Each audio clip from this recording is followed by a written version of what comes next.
The Tipsy Ghost podcast launched in March of 2020 and features an interesting trio of hosts who share stories that cover a variety of interesting, macabre topics that bleed into both the paranormal and true crime genres. Lindsay is the skeptic of this trio. Sarah was the first ghost hunter of the trio, and Boydston brought the trio together. These ladies not only share about haunted locations, they venture into these supposedly haunted places and share their evidence. They do it with respect and possibly a little bit of wine. Please welcome the hosts of the Tipsy Ghost podcast. Hi, ladies. Hi. Thanks for having us. Yeah, I'm so excited to talk to you guys. I, like most people who find our podcast, stumbled across you and I started listening. And there's a lot of podcasts out there that are hosted by females and they talk about true crime and they talk about ghosts, but not a whole lot of them go into the actual location. So you guys caught me when I was like, wait a minute, they actually walk the talk here. Mm-hmm. So I want to ask you, we'll go around. We'll start with Boydston first, and then you can each take your turn. And what got you into the weird stuff and the paranormal to begin with? I've always been weird from childhood. I've been a weird person all my life, but I saw a spirit not in the flesh, in the mist whenever I was probably in 4th grade, and then just intrigued ever since. Would watch all the shows with my mom, would always be into Halloween and spooky stuff, was always interested in things that other people would think are weird or not cool to be interested in, like the human body or skulls or bones and things like that. And luckily I found my people who were interested in the same things. Fellow weird kids. I'm one of those too. Yes. We never grew out of it. And then me, I was more into the true crime side of things, which is how, Boydston and I started talking about that we are both weird, because she saw me reading about Ted Bundy and, the Golden State Killer. So I've always been more interested in that. And then, they invited me to go ghost hunting and I was like, I've never been ghost hunting before. So decided to go and I got hooked. It's just so much fun. Awesome. Yeah. And for me, I'm probably a little more like Boydston, where I grew up kind of being way more interested in scary movies than princess movies, perhaps. Loved Halloween, always loved the scary stuff, and was always kind of looking for things to scare me because I never really felt scared by the scary movies. So I was always looking into those kind of things. And then I had what I would consider probably my first paranormal experience as an adult. And then that kind of led me down the path of wanting to find out more. And then I found a local group that was leading investigations at the Belvoir Winery or the Oddfellows home. So that's where it started everything for me. How weird, because I'm actually researching that right now. That's going to be our next episode. Oh, that's cool. We go there all the time. We love it. It looks like a cool property. Mm-hmm, very cool. It's beautiful. You mentioned Ted Bundy on our last interview. The brother and sister team that we talked to did an investigation at the Ted Bundy cave, which I'd never heard of before, but apparently it's a place that he hid out for a little bit and even had maybe a female body there with him. So kind of crazy stuff. So we got that going. What made you guys decide that you wanted to share it with the world in a podcast? You go first. Oh, me. Well, actually, we were driving to our first location together, and it just came out during our first meeting. We thought, it'd be really fun. We should just create a podcast, kind of joking. And then the more we talked about it, the more we realized, we're kind of serious, I think, about this, but just feeling each other out. We didn't really know each other that well. We literally had just met that night. Lindsay and I and we were just like doing get to know you kind of things, and realized we listened to the exact same podcasts, and we watched the same shows and the same movies. We're like, okay, maybe we could actually do this. Yeah, we did some research. Luckily, Boydston did a lot of research, which was helpful. And she got all the right equipment set up, all the stuff to do editing. She's really our editing person and deserves all the credit in that area. So that's how that all began. It just started as a conversation, and then we texted back and forth. Are we really serious about doing this? And then it just happened. we just started making it happen. Yeah. And our first episode came out, or we recorded our first episode literally the week before lockdown. Yeah. And so, it just kind of became our coping skill, I think, during lockdown. Yeah. I'm a true matchmaker. Well, I was thinking that when you guys had your first episode drop, I was like, they literally must have dropped it right when the pandemic started. Yeah, we did. Yeah, we're lucky that we, like I mentioned earlier, we live in the same town and we can get together. And we also work in the same area. So we we spend a lot of time together. So getting together outside of work was really not a problem. So yeah, we just got lucky in that area. I've always referred to myself as an open-minded skeptic because I don't normally just run right to, oh, something unexplained happened. It's got to be paranormal or a ghost or something. I try to figure out what could that be. So, Lindsay, you come into this as a total skeptic. And I know over the years and doing the investigations that I've done, I definitely have tipped the scale more towards the believer from the skeptic. How has that been working for you? Well, I love the phrase open-minded skeptic. So I'm probably going to steal that from you now. It is. Yeah. So I was probably like, I'd say a non-believer when we first started this. I enjoyed watching the shows like everybody does, the ghost hunting shows, but I thought it was all for TV. And we've been to, at least 20 plus places now over the course of 2.5 years and have had some experiences. We listened to all of the evidence, hours and hours and hours of white noise footage to listen for one bang or one EVP. Yeah. So I feel like I've become a little bit more open to it now. I'm still a skeptic. I think I'm still a skeptic at heart, but I am not so much as, no, there's nothing out there. You can see us shaking our head because she's had some pretty profound experiences and is still saying, I'm still a skeptic. I am the first to debunk it. Like I will always try to debunk whenever something happens. They're immediately like, oh my gosh, did you see that? I'm like, well, but. Well, I definitely can. I can see you feeling that way. I know when you watch stuff on TV, it's like, is that edited in a certain way? Right, exactly. And then you do it for yourself and you're like, oh, that flashlight, I didn't turn that on. It turned itself on and I asked something that I can't see to turn it on and it did it when I asked it to do it. And then it turned it off when I asked it to do it. Maybe there is something to this, but then I still in the back of my mind always go, is there really something between the battery heating up and hitting the thing and it just happens to be just right? But I've never been a person for coincidences. So there you go. That's a good point. You guys use a variety of equipment. Do you have a favorite piece of equipment? You want to go first, Boydston? I've got a few. I think that the recorder is perfect because it's really hard to dispute. Like if you leave it in an empty building that is empty and no one is in there and you even leave, it's just your recorder in the building. It's really hard to dispute something saying a word that you can actually understand. It's like, well, where did that come from? So I love a good recorder. We have recently gotten into the Phasma box, which is similar to an Ovilus. It just, you hear the words instead of read them. And I think that's pretty interesting, but honestly, it's cliche, but your best tool is your body. And if you're in tune and if you can get yourself to that spot, to where you're open, I think you can experience quite a bit.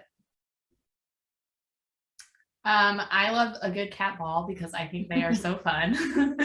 And those are they're the easiest thing to see a reaction from. They light up and it's hard to miss if something moves. I also kind of like Boydson said, like the why did I just blank?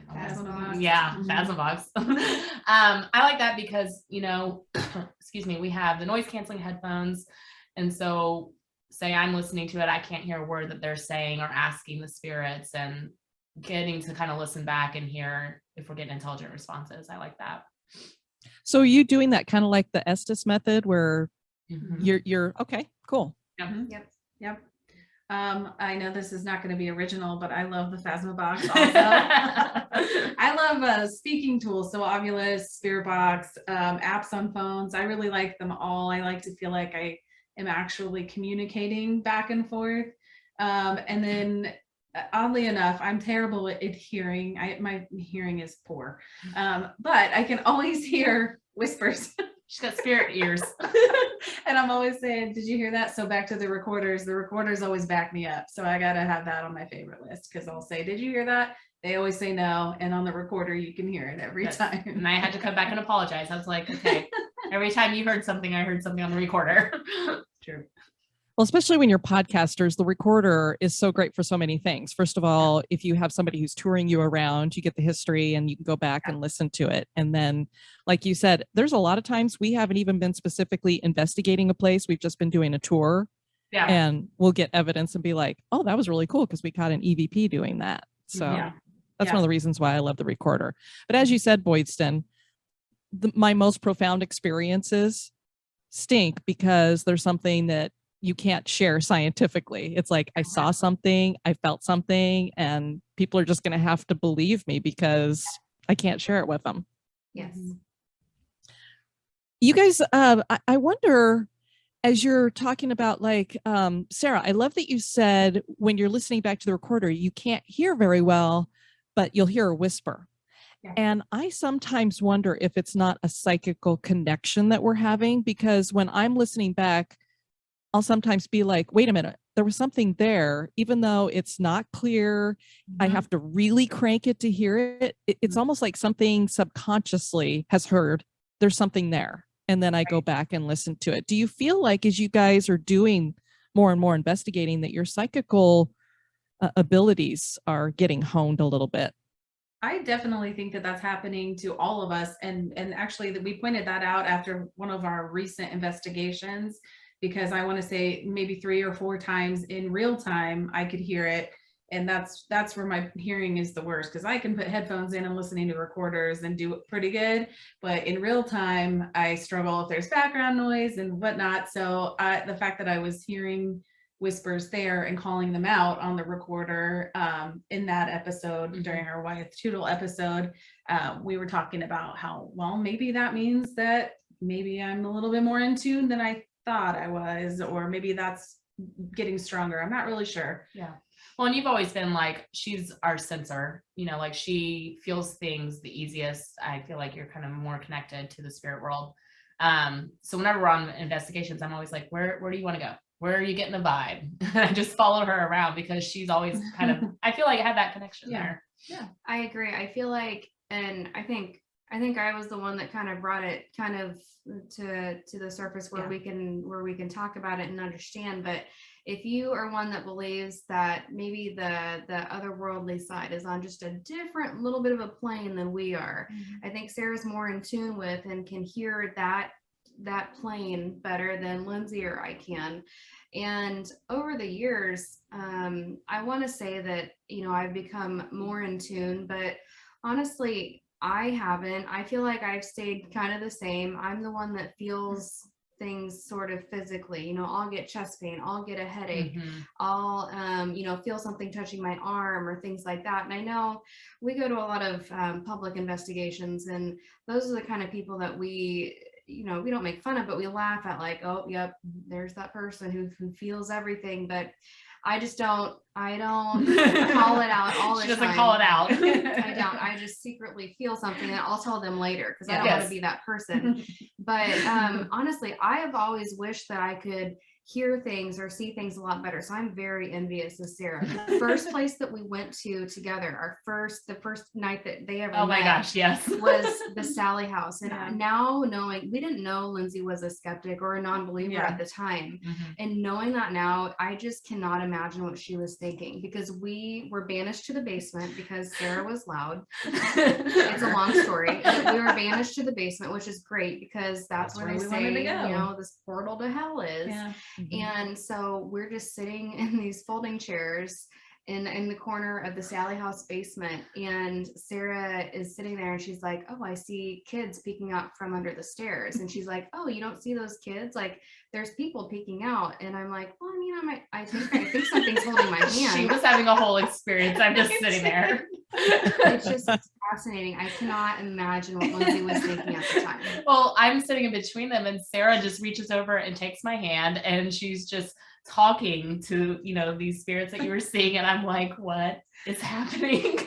I would be honest though, I was a little bit nervous because I didn't understand fully either what was happening. And again, the recorder backed me up on this one. So I was very grateful that when we reviewed it, we got quite a bit of pretty good evidence, EVPs really down there. So yes, that was a good time. And I still wanted to hang out with them after that. Yeah. So. They didn't scare you away. They didn't scare me away. I was like, well, that was unusual, but I'll do it again. That's what Kelly is for me. I say I'm as sensitive as a rock, but she'll pick up on stuff. So if she says, I feel like we should go into this room or we need to investigate over here, I'll just follow her. Yep, that's what I do. That's usually she's right on. We'll pick up something in there or whatever. It's interesting that you mentioned the Sally house, because that was one of the places I was going to ask you guys about, because I mean, you hear that place is just crazy with activity. Yeah. I don't know if you listened to Astonishing Legends, but I know that they left a recorder in one of the rooms and they got this screaming EVP on it that's creepy as all get out. Did you guys feel kind of creeped out being there? So we've been there twice. Mhm. The first time we went there was probably, I think collectively, our better time. And For evidence. for evidence, Yeah. at least, and honestly feeling a presence, feeling anything that is not quite right. And we went there in January. It was right after New Year's. We went there. One of our other locations canceled, so we needed to back up. Luckily, we're very close to Atchison, Kansas, and we were able to book the Sally house and go there for a private. And unfortunately, this time the basement was off limits for safety reasons. I'm notoriously a rule follower. I will not, if there's a sign posted to not do something, I won't do it. So there was a sign posted not to go in the basement, and I was like, well, darn it, we can't go in the basement. And that's where last time we got the most profound evidence. And so it's just, I don't know if that kind of ruined it for us the second time, or if really the basement's kind of the key to the Sally house. But that's what I would go with. But the second time we were there, when we couldn't go in the basement, we stayed the night, and I can always sleep at these haunted locations. But that night I did not sleep at all. I was up the entire night just feeling uncomfortable. I just couldn't sleep. Yeah, I can vouch for that because we share an air mattress. So She felt me tossing and turning until I think it was 5:36 in the morning before I fell asleep. So there, I had that experience where I just like didn't feel right. yeah, tell her though why you think maybe you didn't, because you just found out though about the death there. The death there. There was- Oh, yes. So in the Sally house, the basement, like we said, is the most haunted location, we feel at Yes. least. And there's a pentagram that's kind of carved into the concrete there. So we are sleeping in the living room that's literally right above that. And then there was some signs posted as well that they think someone died on the stairs leading down to the basement. And so we were literally sleeping right next to the staircase and right above the pentagram. And I just was not feeling it. Lindsay herself was actually sleeping directly above the pentagram. I was on a nice comfy couch off to the side. Sarah was next to her, but she was, if you look at the floor plan, she was directly above the pentagram, which honestly, I feel like she'll negate this to this day, but I think that's pretty compelling that she actually felt something. Because she doesn't feel things touch her. She doesn't feel, her dream is to have her hair pulled. I've never been touched. Never. She doesn't feel these things like Sarah and I do. And so jealous. I think that to have some sort of energy take over her and to have her not be able to sleep, I think it's pretty compelling, especially for her who feels nothing. I agree. And it took me probably 3 years before I got touched for the first time. And That's encouraging. it was it was an interesting experience. I mean, at first I was really freaked out about it. And then after that, I was like, wow, that was really cool. Especially it was this location. It's called the Exchange Hotel in Virginia. It had been a hospital during the Civil War. It had this train station or depot that was next to it, and they'd stacked up bodies in there. And we were in there and we hadn't had anything going on at this location. And we'd driven from Florida overnight there. And I was like, we drove all this way and we're barely getting the dowsing rods to move. And Yeah. so it was towards the end of the evening and we walked in there and I got touched, and it was enough that it touched the back of my head. It went all the way down my arm. And then we actually had one of the ghost hunters, Daryl Marston, was there, and he had a piece of equipment that they use on the show. So he brought it over and he was like, we're getting some readings here. So I was like, okay, I'm not just imagining it. And Yeah. I always thought, gosh, I'm really going to freak out if I ever get touched by a ghost, but it was pretty cool. Now, I've never seen one, at least not in a physical form. So I don't know if that'll ever happen. Is because, Sarah and I have experienced things. Lindsay she will believe when she sees a full body apparition come in front of her and then dissipate right in front of her face. That's the only time she will become an actual believer. And even then, I think she might call herself an open-minded skeptic. But I think that's the hard part, is like our expectations now for doing this 20 plus investigations, our expectations are higher and higher. So we are no longer satisfied with a rogue EVP or maybe feeling cobwebs on our hand one place. We want more and more and more. And I think the hard part is that the more you want it to happen, the more it's not going to happen. They like to play hard to get. You have to relax. And that's the difficult part.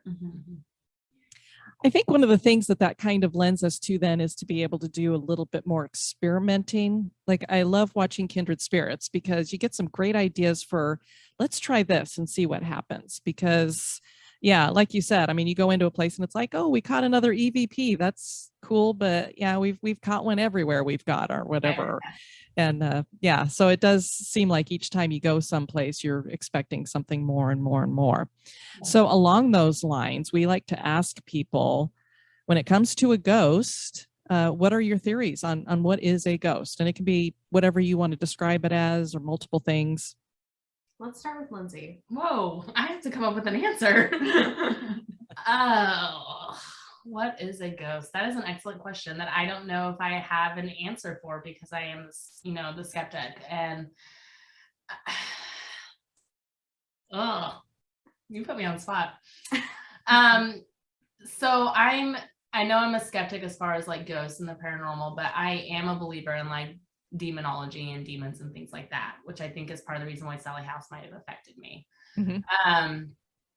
So I think part of me feels like, ghosts, the friendly spirits could be some negative forces at play that are trying to trick you and manipulate you and thinking that it's, your loved one, but it's not. So I think that's part of it. Other parts, I don't know. I don't know if I can define it. It's interesting because I'm kind of different. I don't necessarily believe in demons, demonology. I mean, I believe maybe that they could exist, and I've definitely seen some compelling stories about possessions, etc., that are very interesting to read about. But you watch these shows and they go places and it's always evil from 3 a.m. on, and it's like, is it really? So I think there's so much to still learn about paranormal and the metaphysical world, that's what's so interesting to me. Boyston and I for sure we have science-based backgrounds. Everything's pretty factual. So striving to learn about the facts in this area is really exciting to me. So that's, I think, why we keep looking for evidence in all these places. And I think that's why it doesn't really scare us. And everybody always asks us, aren't you terrified to go in these places? And I'm like, no, it's so cool. No. We go there, we're learning about these things, we're trying to collect evidence, spirits, whatever we want to call them.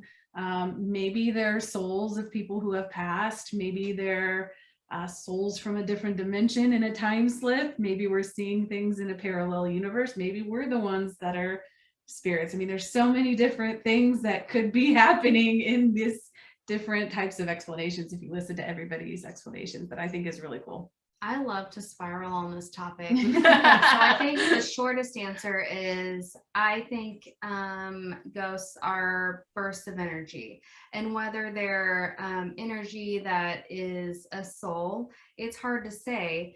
I think that, you know, we always define them as what, transient or oh gosh, I was just going to say it. Residual energy. Yeah. So I feel like anything residual is just kind of like a time loop. They're just playing over and over again. And sometimes you get lucky and you get to see it or hear it, whatever happened X number of years ago, it's happening again. Or you have something that can come and go, regardless of what the situation is. And that's where you have the intelligent spirits and things that can respond to you, and respond to your requests. I think that's probably the simplest, is just energy. And that's why sort of the scientific things like an EMF recorder or an EMF meter and different tools work. But I also think, you know, along the line, I think I fall between the two of them. I definitely believe in ghosts, but I also believe in demons. And I personally, I never want to play with the darker side. I love skulls and bones, but I don't want to, you know, have a ritual. I don't do anything like that. I don't mess with that. In fact, they'll attest to it. I have a 3 growl rule. If we hear with our own ears 3 growls, if we're in a location, I'm like, I need to leave this room. Good idea. Not something to mess with.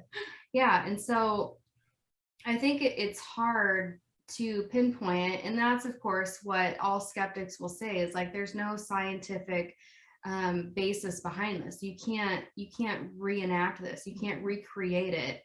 But I think that's the excitement behind it, is you never know what's going to happen. So it could be different dimensions and different time slips, and we're slipping in between. Maybe, like Sarah said, we're the ghosts, and so some other dimension is living their lives, and we're just out here yelling, "Hey, is anyone there? What's your name?" And they're like, "Oh, I don't know, Air. My name is X."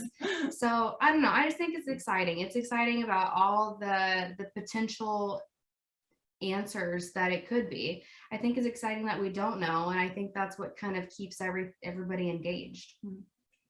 Yeah, I always say, you know, you see that ghost over there in the Victorian dress, and then they're looking over at us going, "You're wearing t-shirts and jeans. What in the world is going on here?" We have like some kind of, yeah. Britney Spears. And I'm sure you've seen the meme on Facebook that's like, "How come you never hear a ghost that says it's Britney, bitch?" You know, it's always some old, you know, period ghost or something. Exactly. I run the gamut like you guys. I believe it's a possibility of all different things. I think it is all different things. And, you know, at one time we might be interacting in one way, another time this way. I do believe that there are demonic and evil things out there.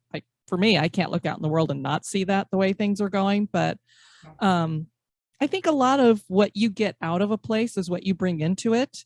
Like you'll watch Zach Bagans go into a place and he's having things push him and punch him and, you know, possess him and all kinds of stuff. And I'm like, well, it's because you're going in there with that energy. We've never so far, we've been in places with bad characters, like jails and stuff. We've had, you know, Kelly's had her hair pulled and stuff like that. And we've had to tell them, you know, stop doing that. But I don't think we've ever had a negative experience. And as you said, Sarah, we have yet. People are like, "What's the scariest place you've been in?" And I'm like, I can't answer it because so far I haven't been in what I think is a scary place. You know, I walked into Waverly Hills and I was a little apprehensive, but I had the coolest experience there, hearing an audible dog whine 3 times. And it was one of the first time, I think it was the first time I ever heard anything audibly. And it was like, that was the coolest experience I've ever had. So for me, Waverly is a cool place. You know, I wouldn't be scared of that. So I think a lot of it's whatever you bring into that place. Right. You guys have talked about, you know, seeing a ghost. Boydston, you talked about burst of energy. I know you're in this area. Have you guys been to the McPike Mansion? We have not been there yet. All right. You need to go there Okay. because this is the place that I quote unquote say I've seen a ghost, only not in physical form. It's the only time I've ever seen a spirit manifest itself as a color. And what was really cool about it is that as I'm seeing this blob of purple that's kind of spiraling in front of me and getting bigger, and then it gets smaller and it keeps going at first, as the open-minded skeptic, I'm going, okay, they turned all the lights out and my eyes are doing something wonky because they're trying to get acclimated to the fact that I can't see my hand in front of my face. But it went on for like 15 minutes. And then we had a woman there who was a shaman, and she was telling us about the different spirits and how each one of them manifests as a different kind of color. So she gets to talking about this Gertrude who manifests as purple. And all of a sudden I'm like, I'm seeing purple. And then there were two other women there. Kelly was one of them. And then there was another girl sitting kind of looking in the direction that I was. And they both were saying, we see the purple in front of you too. So it was like, wow. So that was a really cool experience because I was like, I think I'm kind of seeing a spirit. They're just manifesting in a different way. And now every time we go into a place, I'm always like, can you manifest as a color? It's never happened in any other place, but so you guys need to check that out. Some other places that you've been to, the McIntyre Villa. We have not been there. Don't know much about it. What is that place like? Oh, that is one of our favorites. favorite places. Yeah. Not only is the owner Stephanie amazing, but it's got just kind of a benign history. I don't think a whole lot of people died there. It's in Atchison, Kansas, which is a small town America. It just happened to have some owners with a lot of money.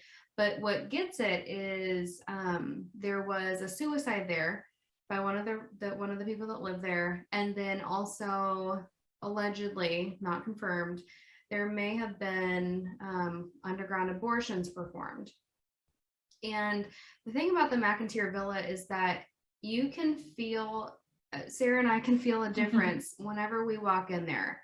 It's almost palpable. In every single room that we go in, we feel something, which for her is pretty easy. For me, it's not that simple. And I just, I have to open my door and be receptive. But even without opening my door, I can feel like there's a different sort of energy here. And I actually had one of my most scary, there's not a place that we've gone that I would never go back to because it was just so terrifying. I just don't get scared like that. But one of the most profound experiences I've had that was not actually seeing something is whenever we were at McIntyre Villa in the basement. It's like, it's half concrete, half dirt floor, in where these alleged, maybe not, abortions happened. And I go down there, and I'm usually the person who, I don't let them go to bed. We have to stay up until 4 a.m. or maybe 6 a.m. We have to stay up and we have to do things. It has to be regimented. We have to keep pushing us to stay awake. But I was down there, and I suddenly just something clicked, and I felt absolutely terrified. It's really hard. Lindsay and I were just talking about this. It's really hard to describe, but there was something that happened that just shut me down. I no longer wanted to investigate. I didn't participate in any of the questions. Like, we went to different, it's sectioned off by, I don't know, 6 different rooms. We went to at least 4 of them, and I didn't ask any questions. I was just standing in a corner, silent, almost paralyzed with fear. And it just doesn't happen for me. And so that night, it was our first time there. And that night, whenever we tried to go to bed, they were on their air mattress. I was on my comfy couch, and I couldn't fall asleep. Like, I had taken my sleeping medicine. I had done everything correct in the world, including drink some alcohol, which makes you sleepy. And I could not fall asleep for the life of me. And I just feel like there is something negative that I don't know, just like attached itself, not necessarily attached, but just like was present, that my body wouldn't let me relax because I was afraid I would be attacked. So that's sort of the history with McIntyre. I would recommend it to anybody who wants to get involved with paranormal.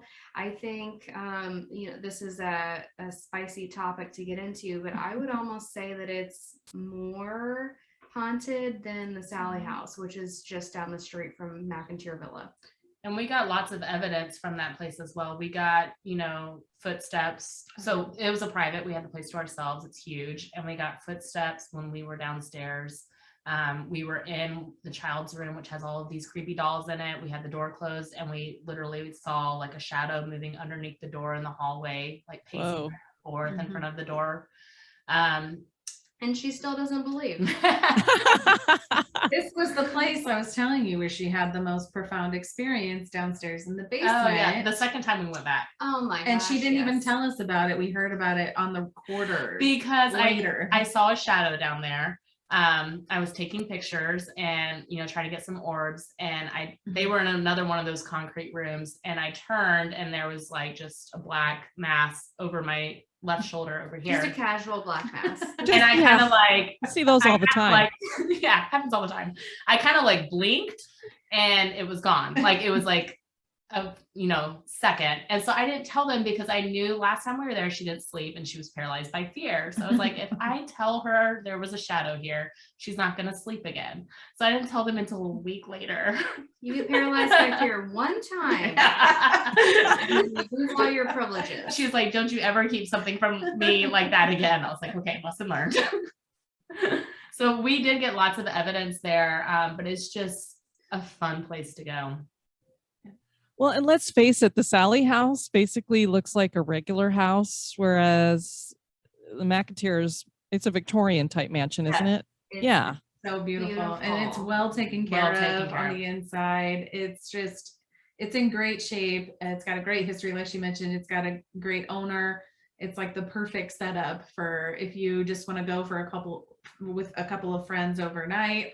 Mm-hmm. It's awesome. It's a good experience. Don't go in the summer because there's no AC. Yeah. We learned that the hard way. And here it's like 100+ degrees in Kansas City in the summer. So I know you guys did the Malvern Manor too. Is that correct? Oh, you're listing all of my favorite places. We just did a return to Malvern Manor as well. We went there. They're like, where do you want to go for your birthday? I said Malvern Manor, of course.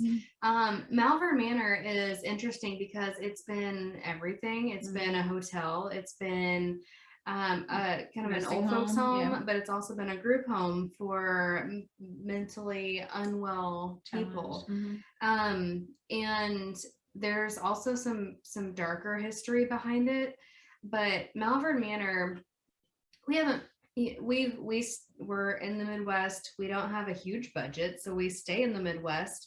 But it's probably one of the most haunted places that we have been to in the Midwest. It's one of my favorite places. Oh, easily. And I know I mentioned I don't necessarily believe in demons or demonic spirits, but I definitely believe in negative spirits and bad spirits. Just like there's, not great people in the world, there's probably not great spirits hanging out either. And I could not pinpoint what happened to me, but I had the same experience that these two are describing when they could not sleep the first time that we were there. And that was truly just a big challenge for me. First time it's ever happened. We went to bed like normal. We had a pretty good investigating night. Actually, I think that was the first time I ever felt physical symptoms, nausea, headache, that kind of stuff, which, you can kind of explain away. You're like, I'm fine. Everything will be okay. We had spent some time in Rebecca's room and she had some challenges with what was the hair pulling trichomania. Thank you. So we were in there talking for a long time, and then I started getting headache and nausea, and we decided it was time to go to bed. By that time, Woodson had already checked out because of the 3 growls, so it was over for her. We had a 3 growl. So we went to bed, and I just could not sleep. And not only that, but I was so miserably uncomfortable, like heart racing. I felt sweaty. My heart was in my throat. I'd get up to go to the bathroom. I felt nauseous all night. Like it sounds like I'm just having a heart attack. Your Apple Watch was telling you. Oh yeah. So at my heart, you can check your heart rate on your watch, and just laying there, my heart rate was like 120, 130. I'd get up to go to the bathroom. It was 140. I'm like, I am not well. This is not well. And I felt so anxious, and I knew I did. And I thought every time I'd close my eyes that I'd open them and somebody would be standing there, or that people were walking in the hallways. Because Malvern, the way it's set up is you have a home base the only area that's heated. We're really air conditioned. And so that's where we were, but it's kind of settled in between two long hallways, really. So those are kind of open. So at any time I felt like somebody was walking in the hallways or was going to be in my face as soon as I uncovered. And I don't cover when I sleep, but I did that night. I tried to. Even at one point I thought, I'm just going to go out and sleep out in the car. I don't care how bad it is. I'm just so miserable. Very uncomfortable. Yeah. Luckily, the second time we went back, I did not have that experience. Thank God. Yeah, and again, I don't know if the owners make the location, but Josh Hurd, who owns Malvern Manor, he is Awesome. amazing. Yeah. He's awesome. He's my friend. I love him. Oh, we love I Josh. love him. He didn't get it for me specifically. I think he just had it in the office. But the last time we were there, it's for my birthday, and he brought me out. He's like, I got something for you. And he goes in his office and he brings out this bag of shots. And I was like, thank you, Josh. You're great. But Just for you. Lindsay also saw a shadow there. Yes, she did. Oh gosh. Wow. Okay, so Lindsay's like, oh, I've never seen a ghost, but you sure have seen a lot of shadows. We were filming a TikTok about Britney Spears. Yes, funny enough, I was dancing. I forgot about that part. And it was in the staircase. I am the first to explain away a shadow though, because I'm like, it's pitch black dark. My eyes are playing tricks on me. They're trying to see something that's not there. They don't like it. That's exactly where the corner. She just casually, like, they're dancing with, their Britney Spears. I refuse to be on TikTok for unimportant reasons. But they're just, I'm filming the TikTok and I'm by the doorway that she sees the shadow from. behind you. And they're just dancing and she's like, oh, I just saw a shadow, and continues dancing. I was like, I'm sorry, go ahead. What did you say? It's just, I don't know, it's wild. It's, again, just like McIntyre, the energy that you feel there is totally different. I don't know. And of course we give Lindsay a hard time, but I think she's helped us.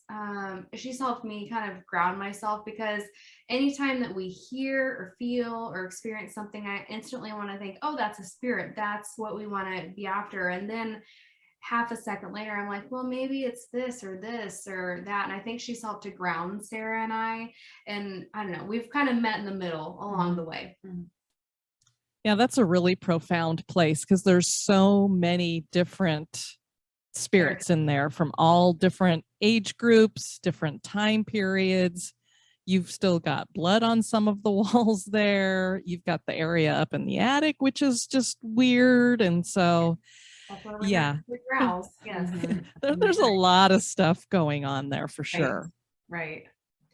Lindsay's she's got our mental health background, and so I thought it would be really cool for her to hang out with one of the spirits that was known from the mental health side of things. And I don't know, I feel like we got a couple of good EVPs. We got some good EVPs with you in there with them. Just talking to them. Yeah. Very cool. So you guys have talked about a lot of the favorite places that you've investigated. Do you have a dream place that you haven't investigated yet? I would love to go to, it's, I mean, there's an entire list. I can never pick just one, but I like Eastern State Penitentiary. I would love to go there. Waverly. I am so jealous that you got to go there. And then Pavaglia. I've driven past that. I didn't stop on it. Nice. Yes. Mine is Waverly Hills is one of them. Alcatraz is a big one because I love jails. Lindsay wants to be in jail. I want to be in jail. And then the Conjuring House, I think, would be my third one. We have to do three. I just had two. I did three because she did three. I'm a follower. Okay, well, my two, because I'm different. Well, not really, because I'm going to say Waverly. Of course, I want to go to Waverly. Also, I want to go. I know they're having some struggles with ownership, etc. So I really want to get there before it's not even a possibility. Yeah, I'm a little worried about it. I know. So we're going to have to put that on our radar here fairly soon. I'm going to have to speed that one up. But my big one is I really want to go to Salem, and turns out we are in October. Yeah. So I'm pretty excited. We're just going to miss you. We're going to be there in August. Oh, really? Yeah. No, Kelly's no, son no. has been dying to go. So we're like, we'll take you up to Salem. So we're going to road trip up there. It's such a beautiful place. I went when I was like in, early junior high. So I don't really remember it much, but I have kind of a big birthday coming up this year, so that was my big excitement that I really want to go to. And she was probably a witch in her past life. So Yes, they tease me all the time. I said that the very first time we met after I drank several glasses of wine, and I'll never live it down. You have it up on your website too, so. Yes, Yeah, I did the website. They're like, I was like, I need a bio for you. They're like, just do whatever. And I was like, well, then I'm doing what I want to put. And I read it. Oh, now it's there. It's out there. There for the world. Lindsay, you said you like jails. Have you guys done the squirrel cage jail? Yes, I love the squirrel cage jail. Okay. That is our favorite place to investigate. We've gotten the most evidence there. We love that place. We got a lot of good evidence there too. Lots of footsteps. We were the only ones there. And we were on the bottom level in, individual cells, and we were just listening to footsteps and doors clanging and keys jingling. Not only that, but we recorded on video shadows passing in front of the window. Yeah, I forgot about that. She conveniently forgets it, but she saw shadows. It's fascinating. Squirrel Cage is excellent. We love them. We've been to Missouri State Pen as well. Twice. Which we love that place too. That is huge. Yeah. Back to Squirrel Cage though, that was one of the only places where I feel like I've had, this makes me sound crazy, but I feel like I've had like visions of people there. Lots of men, shocking, like trying to say something at the same time. I remember even saying this in a recording over and over because it was really profound. They were just talking to me constantly. I couldn't understand what anybody was saying. They were just like excited to hear somebody could hear what they were saying or something. That's what I felt like. And so they just kept talking and talking. And I kept saying, I don't know what you're saying. I can't hear you. That's probably what I said. One at a time. See, Sarah's fascinating to me because Sarah and I talk about opening our doors, and it's just, a simple process of kind of becoming more mindful and one with the location that we're at. And we just open and let the spirits come to us. We say we're available if you want to talk to us, if you want to experience anything through us, you just let us know. We're here for you. And a few times Sarah said, yeah, when I opened my door, I had this vision, and she'll always have this extravagant story of a vision. And I was like, wow. I wish I would just open my door and see myself opening the door and spirits coming to me. But she has something a lot more profound. I do. I have a very specific vision that happens when I open the door. And then when I end up where I am in the location, sometimes things happen and sometimes they don't. And that's just the way that it goes. But for the longest time, I didn't even say anything because I knew how it sounded when I'm saying these things. Yes, that was what was going to drive us away after everything else. But once I realized it was a safe space, I felt, able to talk about how I felt a little bit more freely. Well, ladies, this has been a lot of fun. I've really enjoyed hearing your stories and getting to know you and seeing the faces that go with the voices that I've been listening to. Why don't you let the listeners know where they can find out more about you guys and listen to your podcast? It's going to be me. It's going to be me. All right. So you can go to thetipsyghost.com. We have all of our socials linked from there. We're on Facebook, Twitter, Instagram, TikTok, YouTube, all of it. So you can find our socials from there. You'll find our episodes from there. You can listen to our episodes, Spotify, Apple, pretty much anywhere you get your podcasts at. As well as some evidence that we post on the any of the socials really, but the website as well. Yeah. Awesome. Well, thanks again for joining me, and looking forward to maybe we'll get to hang out sometime in the future and do a little investigating together. That would be fun. If you ever come down to Florida, let us know. We'll show you some places. Oh, we would love that. That would be great. All right.